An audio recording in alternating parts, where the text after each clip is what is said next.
He hasn't elaborated on how many crimes you should commit while in prison. So that's kind of needs to be a little bit clear on that. But we all know Billy McFarland, probably one of the most well-known scammers in America right now, the person behind the fire fraud fiasco, scamming a bunch of just rich kids out of their money.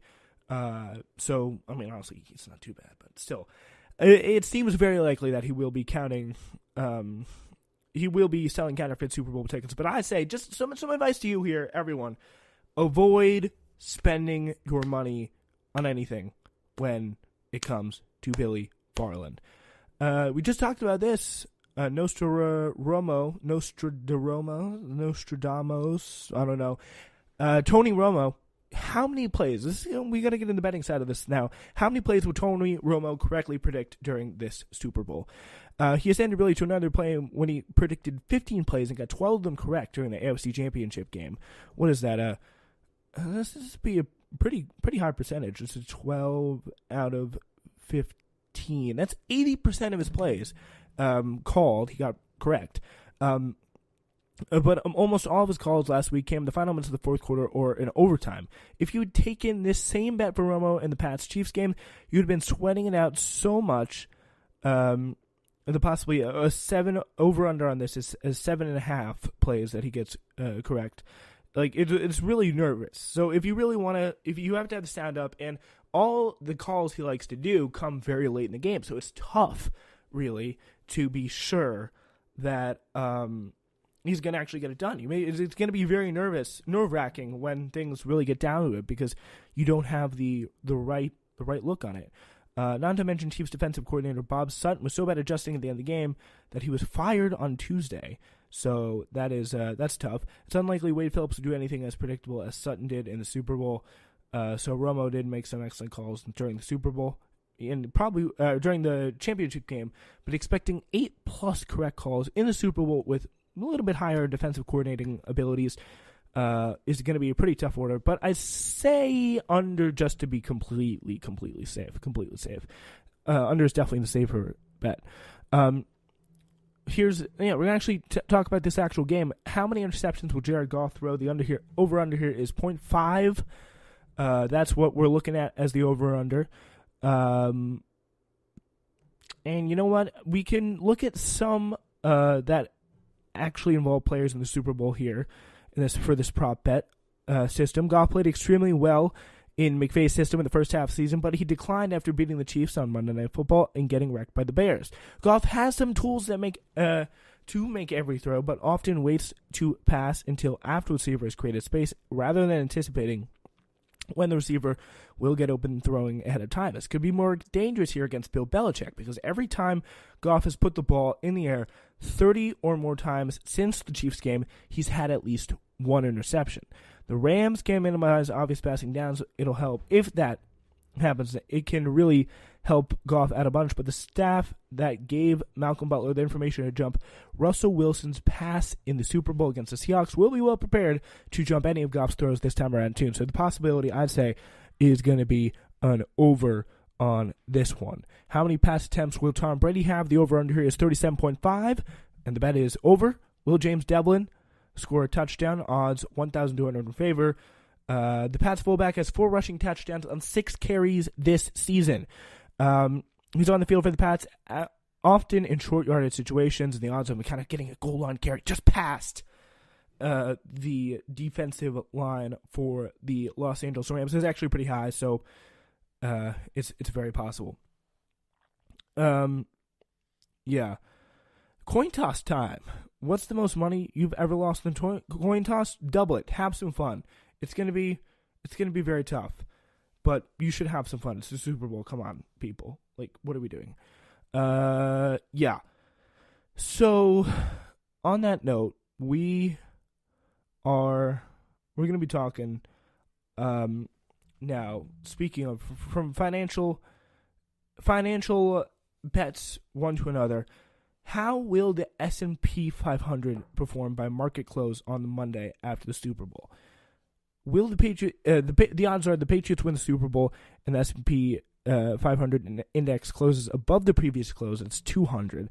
The Patriots win the Super Bowl and it closes low below the previous close is 200 favor. But the higher odds are that the Rams win the Super Bowl and the S&P closes above and below the previous close. All right, so this is a little random, but how will this... There's only one man I can know that can answer this question, and it's not me.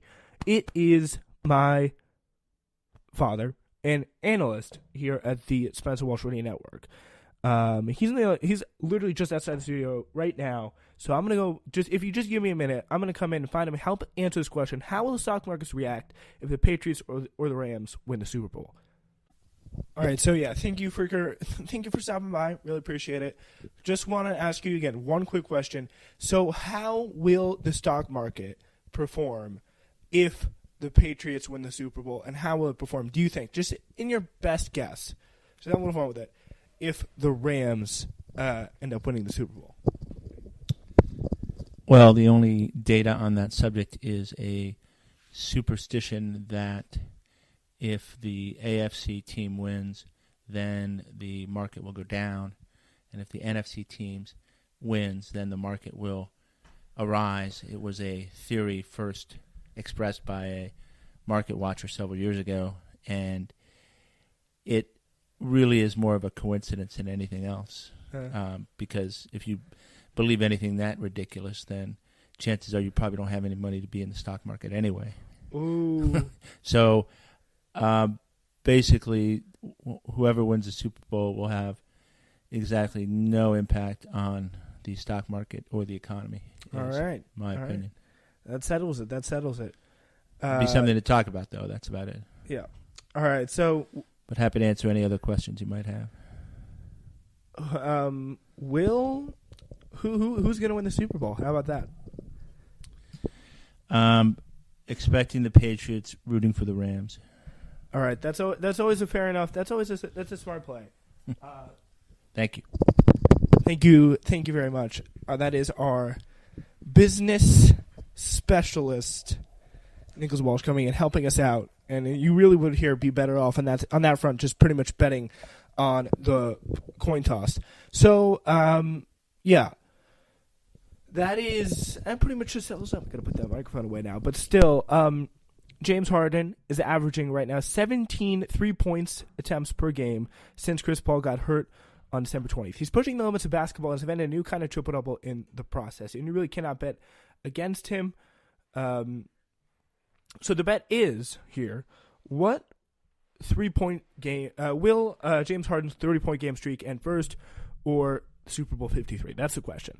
So is James Harden playing? The question is, I am honestly not sure about this. Does James Harden still have a 30-point game streak? This is important. You got to do your research here. Extends 25. Okay. All right. So yeah, he's got it. He's 43 points. Extends 30 games. 26 games. 15 hours ago. All right, Okay. Wow, that is insane. So 26 games in a win versus the Jazz. So is he playing? This is our research. Is he playing tonight? And if so, who is he playing against?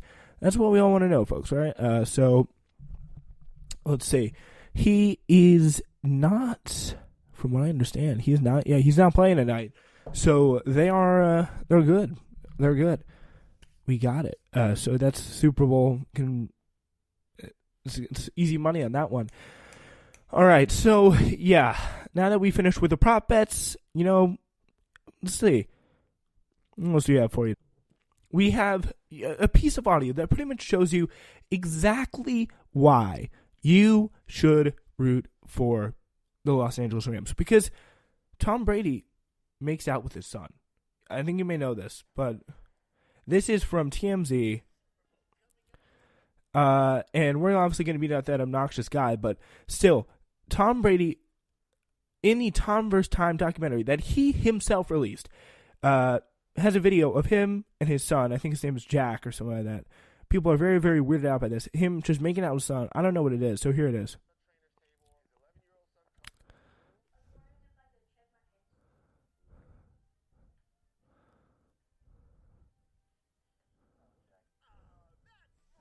And it just gives him a big smooch, and then